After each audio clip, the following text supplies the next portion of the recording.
ऐसा लग रहा है 40वां नहीं अब्बा का वलीमा कर रहा है। हाँ? पहले जीना मुश्किल होता था, आज हमने मरना मुश्किल कर दिया। मरना मुश्किल कर दिया। गरीब हॉस्पिटल में होता है ना तो उसे फिक्र होती है, अगर मैं मर गया तो बच्चे दफन कहां से करेंगे, कफन का इंतजाम कहां से होगा। मुझ पे तो 50,000 वैसे ही कर्जा है, 1 लाख का कर्जा है, मेरे बच्चे आने वालों की रोटी कहां से देंगे। मरने वाला सोचता है मरने से पहले। और ये हमारा समाज जो रज़वियत के नारे लगाता है, ये समाज जो मसलक के आला हज़रत के नाम पे कूदा करता है, मैं इस समाज से एक बात पूछना चाहता हूँ, मुझे बता तो सही, अगर एक वक्त का मैयत के घर खाना ना खाते तो क्या हम सूख जाते या हम भूख की वजह से मर जाते? अगर हम ना खाते हमारा क्या नुकसान हो जाता? तो यार कभी मरने वालों के घर का हाल देखा करो। अभी हॉस्पिटल से खबर आई है कि फला का इंतकाल हो गया, इतने में गांव के 4 जिम्मेदार जाते हैं, जाके पूछा करते हैं चावल घर में है कि खरीदा जाएगा। उस बेवा से पूछ जिसको आज बेवा होने का गम मिला है, क्या पूरी जिंदगी शोहर की जुदाई को भूल पाएगी कि नहीं? इससे जाके पूछ जिसके सर पे आज सफेद दुपट्टा आ गया है, ये अपने शोहर के बगैर जिंदगी कैसे गुजारेगी? और तुझे चावल की पड़ी है, देख घर में झांक के किसी कोने में यतीम रो रहा होगा, किसी कोने में बैठ करके यतीम बेटी बाप की याद में आंसू बहा रही होगी। और तुझे पड़ी है तो चावल और बिरयानी की पड़ी है, तुझे पड़ी है तो गोश्त की बोटियों की पड़ी है। उनसे जाके पूछ आज उनको कौन सा दाग लगा है? जब कोई बाप बेटी को प्यार करेगा तो इसके बच्चों को अपना बाप याद आएगा। जब कोई शोहर बीवी से प्यार करेगा तो इसके बीवी को अपना शोहर याद आएगा। जब किसी के बच्चे ईद के दिन बाप की उंगली पकड़ के जाएंगे तो इन यतीमों को भी बाप याद आएगा। और तुझे यतीमों के दिल का ख्याल ना आया, तुझे इनकी बेबसी पर कोई तरस ना आया। अगर तुझे ख्याल आया तो बिरयानी का ख्याल आया, अगर तुझे ख्याल आया तो तुझे गोश्त की बोटियों का ख्याल आया। और तुझे क्या लगता है ये मसला के आला हजरत है? नहीं, ये मसला के आला हजरत नहीं है, बल्कि मसला के आला हजरत तो ये है, अगर तुझे पता चला था कि किसी गरीब का इंतकाल हो गया है और उसके घर में बच्चे छोटे छोटे रह गए हैं, अपनी जेब में 100 रुपए डालता, 500 रुपए डालता, और जब उस जनाजे का चेहरा देखने जाता तो जाके घर में पूछता इसका कोई बेटा हो तो बता। अगर तुझे कोने में कहीं यतीम रोता दिख जाता, जेब से पैसे निकालता, यतीम की जेब में डाल देता। अगर किसी कोने में गरीब बेटी रोती दिखाई देती, अपनी जेब का पैसा निकालता, बेटी के हाथ में दे देता। खुदा की कसम, इधर तेरा पैसा गरीब का सहारा बन जाता, उधर कब्र में मदीने वाला तेरा सहारा बन जाता। जिंदाबाद जिंदाबाद। तमाशे बना रखे हैं हमने। आज एक गरीब चैन से मर भी नहीं सकता। बंद करो तमाशे, जहां तक शरीयत ने इजाजत दी है वहां तक खर्च करो,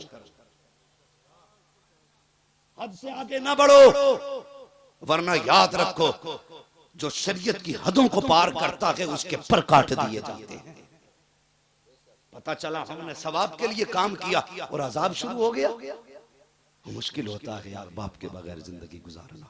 हम बिरयानी पे लड़ते रह गए। कितनी इलाकों में जाना होता है ना तो जो दुआ होती है ना मैयत दफन के बाद में लोग उसमें नहीं रुकते। मिट्टी डाली, अकेले खड़े हुए, जो याद पड़ा ना पड़ा चल दिए किधर, कहीं बिरयानी ठंडी ना हो जाए। हाँ, ये हमारी कड़वी सच्चाई है। और एक बात और कहूं, हमारे ईसाले सवाब के तरीके देखो, बड़ी भेड़ की चाल चलते हैं हम, जिधर को एक उधर को सब चल देता है। बाप का जनाजा पड़ा, बेटे ने सबसे पहले कहना कफन ला रहे हो कि ठीक है, उसके साथ कुरान की पेटी का भी हदिया करा लाना।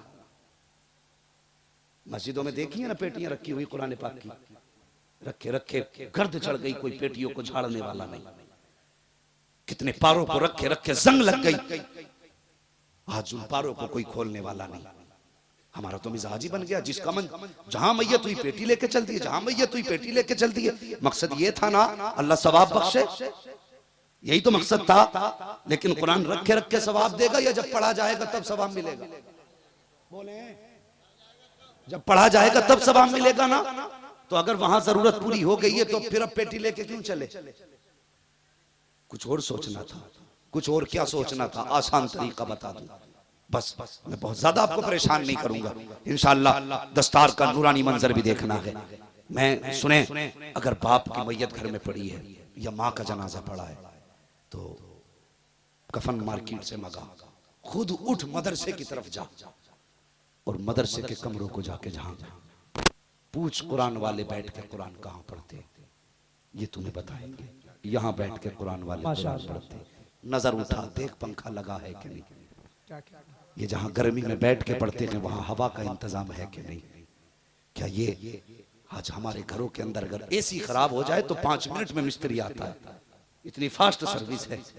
क्या इन कुरान वालों को देखा जहाँ बैठ के ये कुरान पढ़ते हैं, पंखे तो बड़ी बात है, हाथ वाला पंखा भी इनके पास नहीं होता। सवाब चाहते हो ना अब्बा की रूह को सवाब मिले तो मदरसे आइए, पूछो कारी साहब से कहाँ बैठ के पढ़ाते हो कुरान, ये बताएंगे बच्चे यहाँ बैठ के पढ़ते हैं, देख पंखा लगा है कि नहीं, अगर नहीं है ना एक पंखा लगवा दे।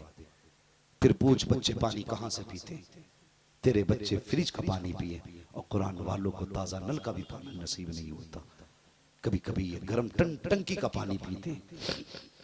अगर चाहता है अब्बा की रूह को कब्र में आसानी हो जाए, आराम मिले, तो बच्चों के लिए एक फ्रिज का इंतजाम कर दे, एक फिल्टर मशीन का इंतजाम कर दे। कभी आ मदरसे में बाप अगर सर्दी में चला गया तो ये पूछ के, ये बच्चे कोई ऐसे तो नहीं जो कोई बच्चा इतना गरीब हो जिसके पास पहनने के लिए गर्म कपड़े ना हो, अगर गर्म कपड़े ना हो बच्चे का हाथ पकड़ बाजार ले जा, उसके लिए गर्म कपड़ों का इंतजाम कर दे। और यार देख मरने के बाद कोई गारंटी नहीं, न जाने कोई तेरे लिए हाथ उठाए ना उठाए। जिनके लिए संपत्ति छोड़ के जाते हैं ये सिर्फ 40वें तक पैसा खर्च करते हैं और उसके बाद कोई मतलब नहीं रह जाता। अब्बा की कब्र बैठ जाए या खत्म हो जाए फिर बेटे को लेना देना नहीं होता। और तुमने कब्रिस्तान जाने के बाद कुछ बैठी कब्रें देखी होंगी जिनमें सिर्फ कब्रों के अंदर या तो फटे कफन दिखाई देते हैं या गली हड्डियां नजर आया करती हैं, कुछ कब्रों पे फूल पड़े होते हैं और कुछ कब्रों के ऊपर कोई मिट्टी डालने वाला भी नहीं होता। हाँ साहिब ये दुनिया बड़ी बेवफा है, जिसके लिए दौलत छोड़ के जा रहे हो ये तेरे मरने के बाद तुझे बख्शवाने के लिए 1 लाख किसी मस्जिद में नहीं देगा, 50,000 किसी मदरसे में नहीं देगा। हाँ जब इसके बेटे की शादी का वक्त आएगा 1 लाख की आतिशबाजी कर देगा, इसके बेटे की शादी का वक्त आएगा 1 लाख रुपए नाच पे लुटा देगा, लेकिन तेरे सवाब के लिए मदरसे को नहीं देगा। अगर इसके बेटे के निकाह का वक्त आएगा तो ये बेटे के निकाह पे लाखों रुपए दुनिया की शान और शौकत पे लुटाएगा। वो किसके लिए छोड़ के जा रहे हो, जो तुमसे वफा नहीं करेंगे उनके लिए छोड़ के जा रहे हो। आज तुझे जन्नत का सीधा रास्ता बता दूं, इनके सर पे पंखे लगवा दे, इनके पानी का इंतजाम कर दे, इनके लिए फ्रिज का इंतजाम कर, इनके लिए एसी का इंतजाम कर। खुदा की कसम अगर गर्मी के अंदर बैठ करके तेरे दिए हुए पंखे के नीचे ये कुरान पढ़ने के लिए बैठेंगे, हवा का चक्कर आएगा, पंखा घूमेगा, चौका नीचे उतरेगा, हाफिज के माथे पे पसीना होगा, वो हवा इनके सीने को ठंडा करेगी, इधर इनका बदन ठंडा होगा, उधर कब्र अल्लाह तेरे बाप की अपने कर्म से ठंडी फरमा दे। जिंदाबाद। ये आसान तरीके हैं इसाले सवाब के। तो बंद करो ये 40 भगोने, मदरसों में जाओ, जरूरतमंदों की जरूरत पूरी करो, क्या कहना माशाअल्लाह। इनके काम आओ। खुदा की कसम इन पे लगा हुआ खाली नहीं जाएगा। अगर तुम्हारा दिया हुआ पंखा 50 साल चलेगा तो याद रखना कोई दुआ करे ना करे, जब जब उसके नीचे बैठ के कुरान वाले हवा खाएंगे अल्लाह उसका सवाब तेरी कब्र में ऑटोमेटिक अता फरमा देगा। इस वक्त भरोसा नहीं किया जा सकता कि बेटा भी कब्र पे आएगा कि नहीं। कितने बेटे तो ऐसे हैं जिन्हें बाप की कब्रों के निशान तक याद नहीं। हाँ जिस दिन से दफन करके आए थे पलटे ही नहीं। बड़ी बेवफा दुनिया है। अपनी आखिरत का इंतजाम खुद कर जाए, अपनी बख्शिश का इंतजाम खुद कर जाए। अपने घर में कम से कम एक कुरान का पौधा लगा दो, एक बेटा हाफिज कुरान बना लो। हाँ बस आखिरी बात कह दूं, वो लोग फख्र से कहते हैं मैं मरूना मेरा जनाजा वो पढ़ाए, इसका इतना नाम है। मेरा जनाजा सैयद साहब पढ़ाए, मेरा जनाजा मुफ्ती अम्माद पढ़ाए, मेरा जनाजा कारी साहब पढ़ाए। ये अपनी जगह है, बड़ी फजीलत है हजरत अगर किसी के जनाजे में शरीक हो जाए। बेशक इनकी तो बात ही अलग करे, मगर सुने कितने भी बड़ा बेटा, कितने बड़ा मौलवी मुसल्ले पे खड़ा हो और जनाजा तेरा पड़ा हो, बता वो आएगा तो ये तो कहेगा ये चाहने वाला था लाओ, इसके लिए इसाले सवाब कर दे, इसके लिए मगफिरत की दुआ कर दे। सिर्फ इतना ही तो होगा, बहुत ज्यादा करेगा कि यार बड़ा अच्छा आदमी था, मुझे देख के दूर से लिपट जाया करता था, बस। मगर जरा सोच अगर जनाजे पे तू लेटा हो, मुसल्ले पे तेरा बेटा खड़ा हो, बता मुझे।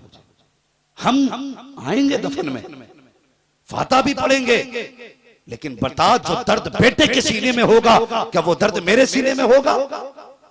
बोले नहीं होगा ना, इसलिए कि मेरा बाप नहीं है ये, इससे मेरे खून का रिश्ता नहीं, लेकिन अगर जनाजे पे बाप हो, मुसल्ले पे बेटा हो, याद आएगी। अब्बा मुझे वो दिन याद है जब मैंने तुमसे मदरसे का खर्चा मांगा था, तुमने ओवरनाइट ड्यूटी करके मेरे पास 500 रुपए पहुंचाए थे। अब्बा तेरी मेहनतों का नतीजा था जो आज सीने में कुरान लेके खड़ा हूं। क्या ये मोहब्बतें याद नहीं आएंगी? और खुदा की कसम जबान तो बाद में चलेगी, आंखें आंसुओं से पहले भीग जाएंगी। वो याद रखो, वो इतना करीम है, अगर वो ना माने तो काउंटलो सोने से भी नहीं मानता, अगर वो मानने पे आए तो आंसू के एक कतरे से मान जाया करता है, एक कतरे से मान जाया करता है। सिर्फ आंखें भिगो के दिखा दे, वो बड़ा करीम है। बेटा आंख में आंसू लेगा, खड़ा होगा, कहेगा मालिक ये मेरा बाप है, इसे बख्श दे, इसे बख्श दे। खुदा की कसम मैं 6 घंटे दुआ करूं तो शायद मेरी 6 घंटे की दुआ में वो दर्द नहीं आ सकता जो बेटे के लहजे के 2 मिनट के जुमलों में आ सकता है। ओ हाँ हाँ, अपने बेटे को इस लायक बना लो।